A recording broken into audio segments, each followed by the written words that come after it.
그럼 제가 한번 기도하고 오늘 강의 시작하도록 하겠습니다. 하나님 감사합니다. 오늘도 저희를 이곳에 불러주시고 우리 오늘부터 특별히 10계명, 우리 제1계명에 대해서 배우게 해주시니 감사합니다. 하나님 마음과 뜻을 다하여 정성을 다하여 하나님만 사랑해야 된다고 말씀하셨건만 때로는 우리는 하나님이 아닌 세상의 다른 것들을 더 마음에 담아두고 사랑할 때가 더 많았습니다. 하나님 오늘 이 1계명 강의를 통하여 내 마음속에 보좌에 세상 것들이 있다면 그 모든 것을 지워버리고 오직 살아계신 하나님 한 분만을 모셔둘 수 있도록 주님 인도하여 주시옵소서. 감사드리며 예수님의 이름으로 기도합니다. 아멘. 자, 오늘은 우리 첫 번째 시간입니다. 이제 1강 본격적으로 들어가게 될 텐데 오늘 제목 한번 같이 읽어볼까요? 시작. 내 마음의 보좌에는 누가 앉아 있는가? 자, 1계명입니다. 1계명의 핵심이 이거예요. 내 마음의 보좌에는 누가 앉아 있는가? 자, 부제는 봅니다. 시작. 배타적 사랑 그리고 유일한 신뢰의 대상. 오늘 이 부분에 대해서 함께 살펴보도록 하겠습니다. 1번 강의 목표 들어갑니다. 강의 목표는 매 강의마다 세 가지를 제가 말씀드려요. 첫 번째는 지적인 이해입니다. 우리 다 같이 천천히 한번 읽어볼까요? 나 위에는 라는 히브리어 원문의 의미를 통해 하나님께서 요구하시는 것이 단순한 숫자적 유일신론을 넘어 인격적이고 배타적인 사랑의 관계. 빈칸에 넣으시면 돼요. 인격적이고 배타적인 사랑의 관계. 단순히 하나님만 그냥 한 분만 사랑하라는 게 아니라 하나님과 우리가 인격적이고 배타적인 사랑의 관계를 우리가 이해하는 겁니다. 하나님과 우리 사이의 깊은 관계를 이해하게 되는 거죠. 진짜 의미를 오늘 한번 살펴보게 될 것입니다. 자, 2번입니다. 정서적 깨달음.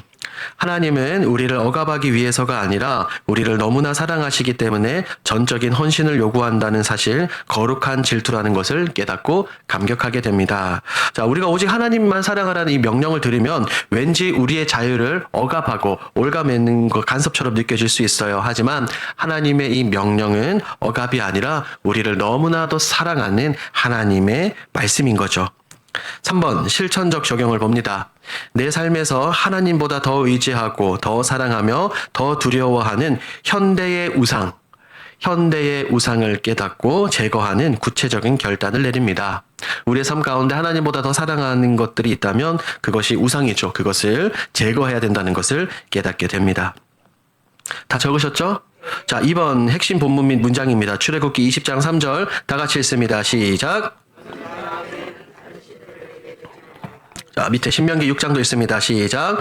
이스라엘아 들으라. 우리 하나님 여호와는 오직 유일한 여호와이시니 너는 마음을 다하고 뜻을 다하고 힘을 다하여 내 하나님 여호와를 사랑하라. 오늘 이 강의 가운데 이 출애굽기와 이 신명기 말씀을 우리가 좀 분석하면서 한번 살펴봅니다. 핵심 키워드를 정리하죠. 1번. 면전에서 히브리어 원문으로는 나 외에는 번역된 이 히브리어 알파나이라는 이 문자는 내 얼굴 앞에서 혹은 내 면전에서라는 뜻입니다. 뭐라고요? 내 얼굴 앞에서, 내 면전에서. 다음 관계의 전제입니다. 단순한 법적 금지를 넘어 하나님과 우리 사이의 인격적인 사랑의 관계를 의미합니다. 인격적인 사랑의 관계.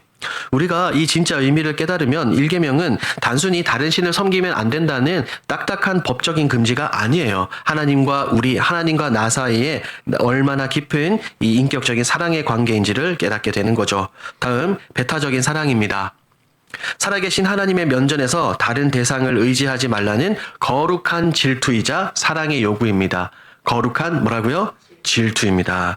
마치 부부가 아내가 남편의 눈앞에서 다른 남자를 사랑할 수 없는 것과 같아요. 마찬가지로 우리가 하나님 앞에서 다른 세상 것들을, 우상들을 더 사랑해서는 안 되는 거죠. 오직 우리만을 바라보시는 하나님의 사랑의 요구이자 오직 오직 우리를 향한 하나님의 거룩한 질투라는 겁니다. 이해되시죠?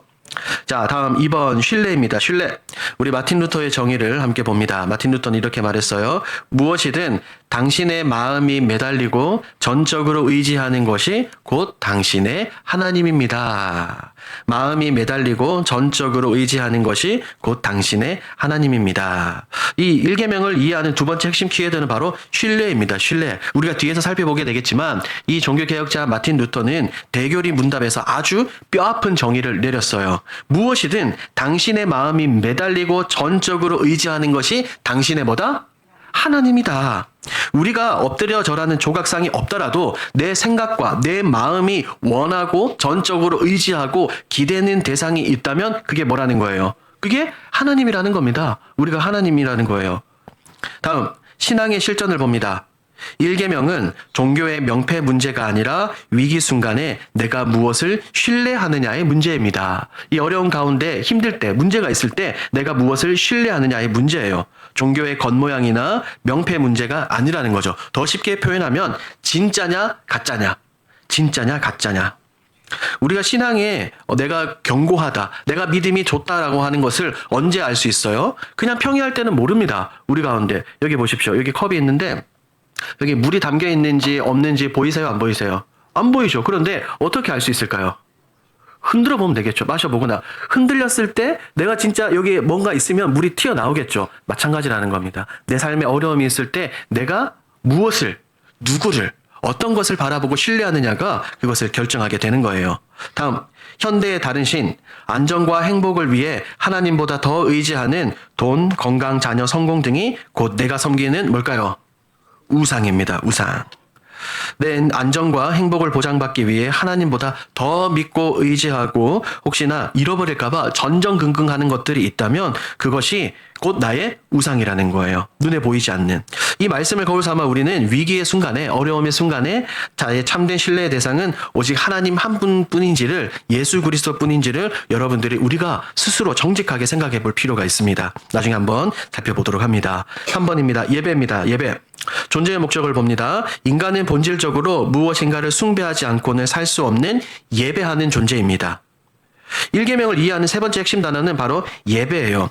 하나님께서 사람을 창조하실 때 본질적으로 무언가를 숭배, 곧 예배하지 않고는 단 하루도 살 수 없는 그런 존재로 만들어 주셨습니다. 그래서 우리는 날마다 하나님을 예배하든지 아니면 또 다른 무언가를 예배할 수밖에 없습니다. 이게 단어가 예배라고 생각하니까 뭔가 교회에 와서 이렇게 하는 것만 생각하지 그게 아니에요. 나의 삶의 현장 가운데 가정에서 직장에서 어디에서 무엇을 하든지 간에 내가 찬양하고 내 마음이 더 두는 그런 것들을 의미합니다. 그래서 둘 중에 하나를 선택할 뿐 신앙의 중립지대는 없습니다. 뭐가 없다는 거예요? 중립지대. 또 다른 좀 쉬운 표현으로는 뭐가 없다? 양다리가 없다는 겁니다. 하나님이든지 우상이든지. 자, 다음 필연적 결과. 하나님을 예배하지 않으면 우리는 필연적으로 자아, 탐심, 세상을 예배하게 됩니다. 하나님을 예배하지 않으면 내 스스로 탐심 혹은 세상을 예배하게 되는 겁니다. 그렇기 때문에 우리가 참되신 하나님을 온전히 예배하지 않으면 어떻게 되겠습니까? 당연히 세상에 썩어 없어질 것들을 예배하게 되는 거예요. 내 마음의 보좌. 우리의 마음의 보좌 있는 거 아시죠, 여러분? 마음의 중심에. 그 마음의 중심에 하나님이 없다면 그 공간은 절대로 빈 공간으로 진공 상태로 남아있지 않습니다. 하나님이 예수 그리스도가 십자가가 빠진 자리라면 그 자리에 돈이든 명예든 자녀든 건강이든 무엇인가로 대체할 수밖에 없는 겁니다. 하나님 대신에 하나님을 밀어내고 그것이 주인 노릇을 하게 되는 거죠. 참된 회복을 봅니다. 우상 제거를 넘어 하나님을 영화롭게 하는 참된 예배자의 삶을 회복하는 것이 계명의 목적입니다. 자, 1계명의 목적이 뭐라고요? 하나님을 영화롭게 하는 참된 예배자입니다. 하나님 면전에서 내 앞에서 우상을 치워버리라는 이 소극적인 금지 명령에 끝나지 않아요. 이 계명의 진짜 목적은 하나님 한 분만을 모시고 내 삶의 모든 자리에서 모든 순간에서 하나님을 높이고 하나님을 영화롭게 하며 하나님을 예배하는 것을 1계명이 우리에게 말하고 있는 것입니다. 조금 더 세부적으로 살펴봅니다. 본론으로 들어가죠. 1번 의미 분석. 나 외에는 진짜 뜻. 번역의 차이입니다. 제가 읽어드릴게요. 우리가 흔히 나 외에는 이라고 번역하지만 이 단어의 문자적인 의미는 뭐였습니까? 아까 살펴봤죠? 뭐였어요? 내 얼굴 앞에서 혹은 내 면전에서라고 이해할 수 있어요. 신학적인 함의를 봅니다. 함의라는 것은 겉으로 드러나지 않는 숨겨져 있는 뜻을 말하죠. 이것은 하나님이 우리 삶의 모든 순간을 지켜보고 계심을 전제하며 그분의 눈앞에서 다른 신을 두는 것이 얼마나 큰 배신인 것을 강조하고 있습니다. 자, 내 면전에서라는 말씀에 하나님이 성경을 보니까 불꽃 같은 눈동자로 감찰하는 눈으로 우리의 삶의 모든 순간을 어떻게 빠짐없이 지켜보고 계심을 전제합니다. 우리 신학적인 용어로 무소부재하다라고 이야기하지 않습니까? 무소부재가 무슨 뜻입니까? 하나님이 계시지 않는 곳이 없다는 거예요. 어느 시간에 어디에서 무엇을 하든지 간에 하나님은 언제나 나와 함께 하시는 겁니다. 그래서 늘 하나님 앞에서 살아가는 우리가 어떻게 감히 나를 사랑해 주시고 나를 구원해 주시기 위해 예수님을 보내주신 그 하나님의 앞에서 다른 세상의 것들을, 우상을 생각하고 마음에 품을 수 있겠습니까? 그것은 어떻게 보면 하나님을 향한 가장 뼈아픈 배신의 행위가 될 수도 있겠죠.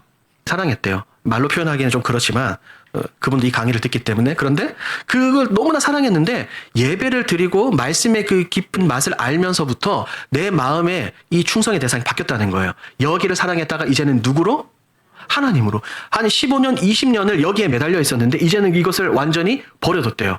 그래서 제가 그 이야기를 들으면서 너무나 감사하고 너무나도 행복한 겁니다. 진짜 하나님을 사랑하고 자신의 삶에서 우상을 뭐 하신 거예요? 그분은 지워버린 겁니다. 우상을 완전 지워버린 거예요. 지금까지 이것을 의지하고 신뢰했다면 그것보다는 이제 하나님을 더 신뢰하고 사랑하겠다. 그 믿음의 고백을 제가 들었습니다. 3번, 우리가 절대적으로 헌신하는 대상입니다. 절대적으로 뭐 하는 대상이요? 자, 내 피 같은 시간과 땀 흘려 번 물질, 그리고 내 모든 에너지를 아낌없이 쏟아 부으면서 헌신하는 대상이 무엇인지를 우리가 살펴봐야 돼요. 내 모든 이 노력과 자원이 흘러 들어가는 곳, 그것이 내 삶의 주인이 있는 곳입니다. 그곳이 어딘지 스스로 한번 생각해 보십시오. 자, 밑에 화살표 다 같이 읽습니다. 시작. 여러분이 하나님보다 더 믿고 헌신하는 그것이 있다면 그것이 바로 여러분 마음의 보좌에 앉은 다른 신입니다. 내가 더 의지하고 사랑하는 현대의 우상들을 앉혀놓고 있지는 않은지 깊이 진단을 해볼 필요가 있습니다.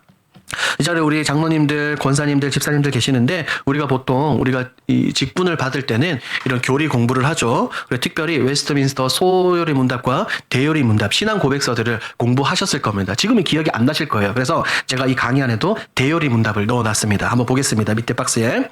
자, 웨스트민스터 대요리 문답 104문입니다. 질문 다 같이 읽습니다. 시작. 1계명에서 요구하는 의무는 무엇입니까? 자, 답변 읽습니다. 천천히. 제1계명에서 요구하는 의무는 다음과 같습니다.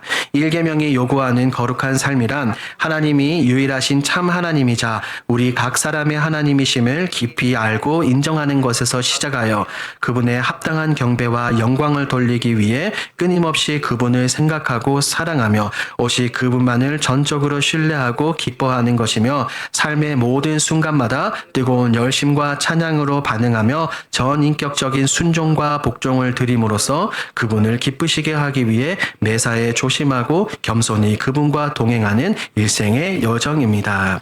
자, 1계명의 답이 이래요. 길어요? 짧아요? 길죠. 제가 실제로 헌법책을 뒤져가지고 짧게 가지고 온 겁니다. 이게 1계명은 훨씬 더 길어요. 여러 가지 문항도 있는데 지금 제가 한 15분 동안 계속해서 서론과 본론을 여러 가지 말씀을 드렸잖아요. 그 말씀 들은 것을 지금 이 104문 답변을 들으면서 한번 생각해 보셨어요? 같이 이렇게 매치가 되어야 되는 겁니다. 104문의 핵심 요약을 읽습니다. 시작. 이 문항은 단순히 우상을 만들지 말라는 부정적인 금령을 넘어 우리가 하나님을 대할 때 가져야 할 적극적인 마음의 자세를 나열하고 있습니다. 자, 우리가 하나님을 대할 때 가져야 할 뭐를 나열하고 있다고요? 적극적인 마음의 자세. 그냥 마음의 자세가 아니라 어떤? 적극적인. 밑에 표를 한번 볼까요? 구분과 주요 내용 나와 있죠. 자, 우리 1계명의 지정인은 이것입니다. 하나님을 아는 지식, 뜨거운 사랑, 그리고 순종하는 의지입니다. 왜? 내가 사랑하는 그 대상에 대해서 알아야 돼요? 몰라야 돼요? 알아야 되죠. 그리고 정말 사랑한다면 짝사랑이 아니라 그냥 잔순간에 식어버리는 그냥 의미 없는 사랑이 아니라 정말 불타는 사랑. 우리 장로님들, 권사님들, 집사님들 결혼하실 때 이러지 않으셨어요? 그렇다고 듣겠습니다. 그런 뜨거운 사랑이 필요하고, 그리고 그 사랑의 대상이 이야기할 때 내가 뭐 하는 의지? 잘 듣고 순종하는 의지가 필요한 겁니다. 자, 내면적인 예배를 볼까요? 내면적인 예배는 이것입니다. 생각하고, 묵상하고, 기억하고, 높임을 하고, 존경하고, 갈망하고, 경외하는 것. 사랑에 빠지면 하나님을 생각하면서 이렇게 할 수밖에 없다는 거예요. 자, 신뢰의 관계는 믿음, 의리, 소망, 기쁨, 즐거움, 이 모든 것들이 복합적으로 우리 삶에 찾아오게 되는 것이고, 자, 그렇다면 내면적으로 이런 것들이 드러났다면 이제 외부적으로도 드러나겠죠? 외부적인 표현이 중요합니다. 함께 했습니다. 시작. 열심, 기도, 찬양, 감사, 겸손한 동행. 즉, 우리의 삶의 현장에서 이것이 눈으로 보여지게 되는 거예요? 안 보여지는 거예요? 눈으로 보여지게 되는 겁니다. 그래서 우리 주님도 뭐라고 말씀하셨어요? 너희는 세상에 뭐다? 그렇죠. 빛과 소금이다. 우리가 있는 자리에서 하나님의 자녀라는 것을, 하나님을 사랑한다는 것을 적극적으로 드러내야 됩니다. 참고 대유리 문답은 우리가 하나님을 단순히 머리로만 아는 것이 아니라 감정과 의지를 다해 그분과 깊은 관계를 맺어야 한다는 것을 가르쳐 줍니다. 3번 오해와 진실 봅니다. 재밌어요. 우리의 오해 읽습니다. 시작. 자, 이런 분들 굉장히 많습니까? 적습니까? 굉장히 많습니다. 그런데 성경은 이렇게 말하죠. 옆에 있습니다. 시작. 일계명은 종교의식의 문제가 아니라 마음의 중심의 문제입니다. 하나님보다 돈, 자녀, 건강을 더 의지한다면 그것이 당신의 그렇죠. 우리가 일계명을 대할 때 아주 흔하게 빠지는 착각이 바로 이거예요. 나는 절에 가거나 뭔가 이렇게 불상 같은 거 이런 게 하지 않으니까 나는 우상 숭배하는 전혀 상관없다라고 살아가는 사람이 굉장히 많습니다. 하지만 성경이 우리에게 말하는 것은 전혀 다르죠. 타 종교 의식에 참여하느냐 마느냐 이런 겉모습의 문제가 아니라 이 계명의 진짜 핵심은 우리의 마음의 중심에 대한 거예요. 우리의 마음의 중심. 우리가 아무리 주일에 혹은 수요일에 금요일에 새벽에 이 예배당에 나와 앉아 있어도 머릿속으로 하나님보다 또 다른 것들을 더 생각하고 의지하고 그렇다면 그것들이 곧 뭐가 되는 거예요? 우상이 되는 겁니다. 그러니까 일계명을 어떻게 보면 범하는 겁니다. 눈에 보이지 않는 이 조각상, 돌 이런 것만이 없을 뿐이지 이미 내 마음의 보좌에 그런 것들이 다 차지하고 있을 수 있다. 자, 두 번째 밑에 우리 오해 봅니다. 시작. 자, 이 계명은 기독교의 독선을 보여준다. 너무 편협하다라고 사람들이 이렇게 말해요. 자, 그런데 성경은 이렇게 말합니다. 시작. 독선이 아니라 사랑의 질서이자 진리입니다. 하나님의 존재가 모든 실제를 정의하기 때문에 유일신 신앙은 타협할 수 없는 진리입니다. 아내가 남편에게 나만 사랑해줘라고 하는 것은 독선이 아닙니다. 사실은 맞아요. 세상 사람들이 이 10계명, 특별히 1계명을 보면서 기독교는 너무 배타적이고 편협하며 독선적이다라고 이야기를 해요. 뭐냐면 다른 종교의 신, 다른 종교도 포용해주면서 왜 다른 종교는 그런데 왜 꼭 기독교만 하나님만이 살아계시고 유일신을 주장하느냐라고 불만을 표하기도 합니다. 하지만 우리는 알죠. 오직 하나님 한 분만을 섬기는 것은 옹졸한 독선이나 고집이 아닙니다. 이것은 타협할 수 없는 생명의 무엇입니까? 진리이죠. 진리. 왜? 창조주와 피조물 사이에 마땅한 사랑의 질서입니다. 이것을 우리가 잘 아는 것은 앞서 한번 살펴본 것처럼 부부 관계에 빗대어서 생각해 보면은 알 수 있어요. 부부가 이렇게 이야기하죠. 당신은 세상에서 나 하나만 바라봐야 돼 라고 사랑해줘 라고 말하는 것은 독선입니까? 아닙니까? 아니죠. 그런 관계로 우리가 하나님과 우리를 바라봐야 되는 겁니다. 그것이 세상에서 가장 건강하고 아름다운 부부간의 사랑의 질서이기 때문입니다. 자, 세 번째. 이것도 재밌습니다. 우리의 오해, 흔히 하는 오해. 시작. 자, 하나님도 믿고 세상의 성공도 추구하면 좋은 것 아닙니까? 라고 말할 수 있죠. 하지만 성경은 어떻게 말합니까? 시작. 성경은 이를 영적인 간음이라고 부릅니다. 이스라엘은 여호와를 버린 적이 없습니다. 여호와도 섬기고 바알도 섬기려 했습니다. 하나님은 겸하며 섬기는 것을 가장 싫어하십니다. 자, 흔히 빠지는 세 번째 유혹이자 오해는 하나님도 잘 믿고 세상에서도 크게 성공하면 뭡니까? 누이 좋고 매부 좋고 그렇게 이야기를 하는데 아닙니다. 우리는 이것을 소위 양다리 신앙 혹은 혼합주의라고 이야기를 합니다. 그렇다고 오해하시면 안 됩니다. 우리가 세상을 살아갈 때 반드시 세상에서 성공하면 안 된다 이 의미가 아니라는 것 아시죠? 구약 성경을 보면 구약의 역사는 놀랍게도 단 한 번도 하나님을 버린 적이 있을까요? 없을까요? 없습니다. 단 한 번도요. 하나님을 섬기면서 동시에 누구를 섬긴 거예요? 우상을 섬긴 거예요. 결코 하나님이 없어진 적은 없습니다. 대신에 하나님을 뭐 한 거예요? 무시한 거죠. 하나님을 완전히 무시한 겁니다. 하나님보다 얘네들을 바알이나 가나안 그 땅에 있는 우상들을 훨씬 더 중요하게 여겼던 것이죠.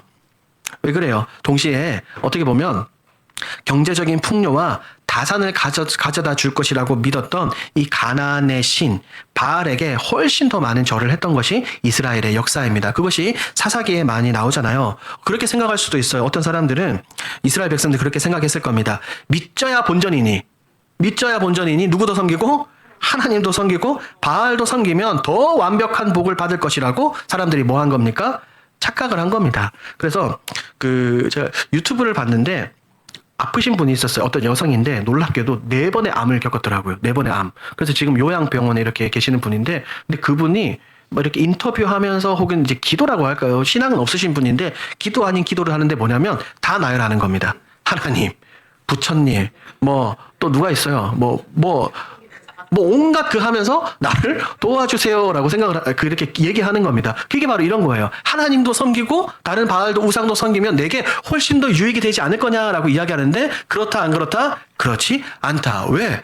우상들은 사실 있는 거예요, 없는 거예요? 없잖아요. 가짜잖아요. 근데 사람들은 이것을 모릅니다. 우리 주님께서도 말씀하셨죠. 너희가 하나님과 무엇을 겸하여 섬길 수 없다?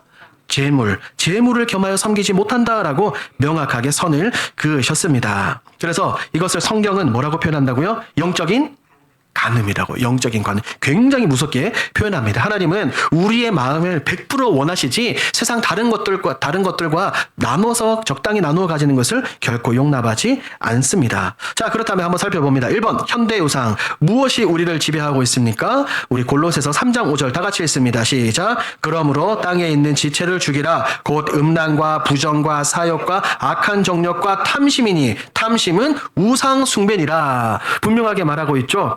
부정과 사욕과 악한 정욕과 탐심이니 탐심은 곧 뭐다?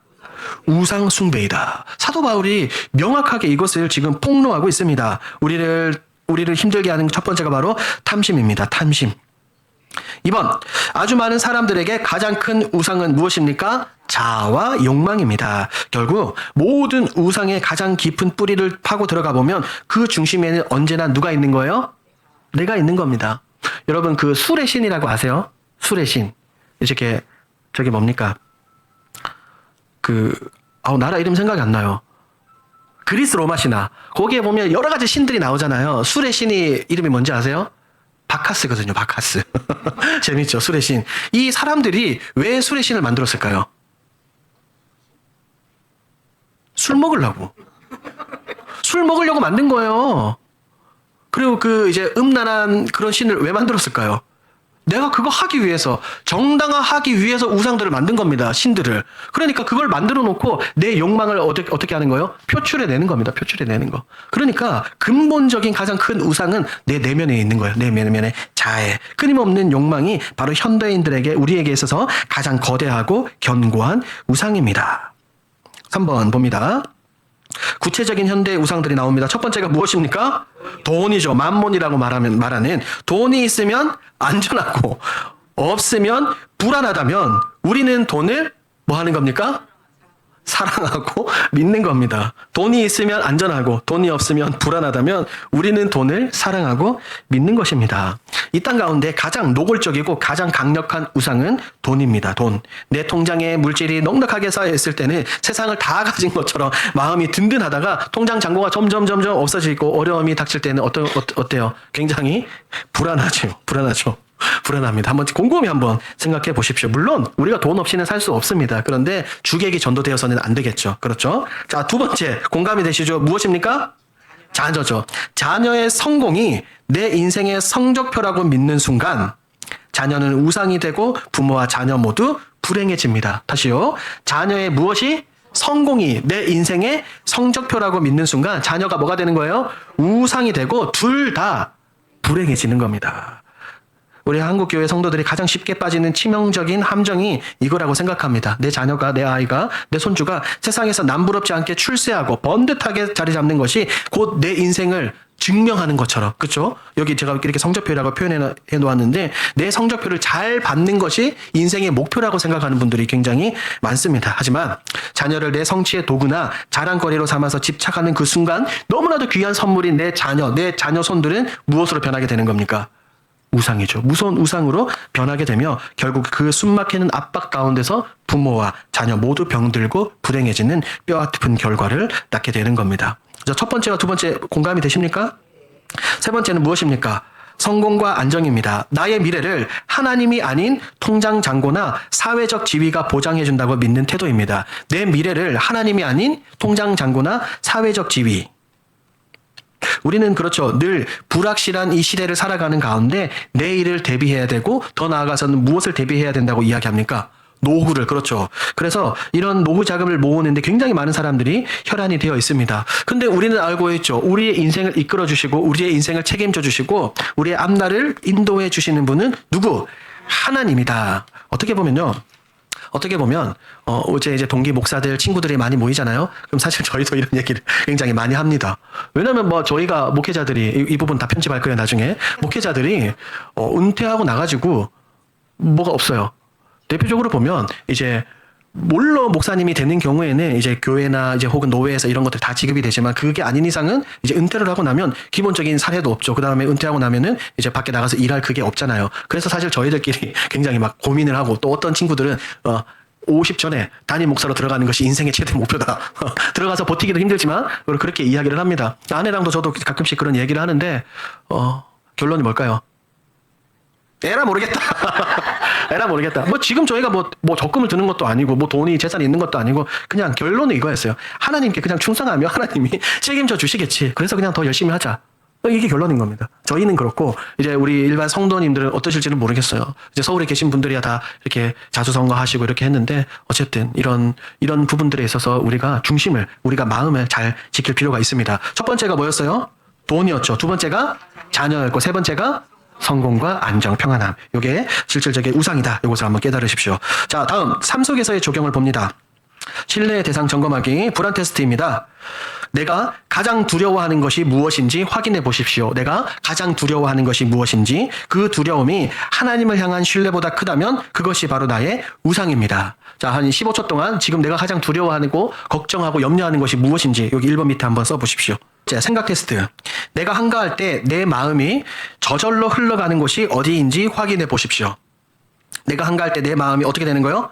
저절로 흘러가는 거. 그러니까 내가 의도하지 않아도 그냥 내 자연스럽게 생각하는 것, 내 마음이 향하는 곳, 자석처럼 이렇게 가는 곳이 어디인지를 스스로 한번 점검해 보십시오. 왜냐하면 내 마음이, 내 생각이, 내 열정이 가장 자연스럽게 머무는 그것이 어떻게 보면 현재 내 마음의 보좌를 차지하고 있는 진짜 주인의 모습일 수 있는 거예요. 내가 자나깨나 내 자녀 걱정하고 자나깨나 돈 걱정하고 자나깨나 건강 걱정을 한다면 그것들이 하나님과 자리가 뒤바뀔 수 있다는 겁니다. 2번, 합법적인 수단의 우상화 경계. 자, 첫 번째는 무엇입니까? 선물의 본질입니다. 가정, 직장, 돈은 하나님이 주신 선물입니다. 맞습니다. 우리가 이거 기억해야 됩니다. 중요합니다. 소중히 여기는 가정, 땀 흘려 일하는 직장, 그리고 살아가는 데 필요한 돈, 그 자체는 악한 거예요? 악한 게 아니에요? 악한 게 아닙니다. 오히려 이것들은 우리의 기쁨과 유익을 위해서 하나님께서 우리에게 허락해 주신 거예요. 그런데 이게 주객이 전도되어서는 안 된다는 겁니다. 뒤바뀌어서는 안 돼요. 자, 두 번째, 전도된 가치. 선물이 하나님의 자리를 차지하는 순간, 1번에 나왔던 그 선물이 하나님의 자리를 차지하는 순간 그것은 복이 아니라 뭐가 될까요? 복 대신에 저주가 되는 것입니다. 문제가 이겁니다. 선물의 자리가 뒤바뀔 때 발생하는 거예요. 선물을 주신 분보다 선물 자체를 더 뭐 하게 되는 겁니까? 사랑하는 순간, 거기에 더 마음을 뺏기는 순간 그것은 더 이상 우리에게 복이 되지 못합니다. 도리어 그것 때문에 우리의 영혼이 갉아먹게 되고 우리의 영혼이 망하게 되는 겁니다. 제가 언젠가 그 설교 때 우리 교회 와서 설교 때 붕어빵 비유를 들었어요. 기억 안 나시겠죠? 이제 하엘이가 붕어빵을 좋아하거든요. 근데 이제 1학년 때인가? 어째 붕어빵을 사가지고 이제 하엘이를 기쁘게 해주려고, 아빠니까 기쁘게 해주려고 붕어빵을 딱 사서 집에서 딱 있는데 얘가 문을 띠띠띠 열고 들어오는 거예요. 와, 아빠! 하면서 막 달려와서 안겼을까요? 붕어빵만 낚아챘을까요? 붕어빵만 낚아채고 가는 거예요. 얘는 모르는 거예요.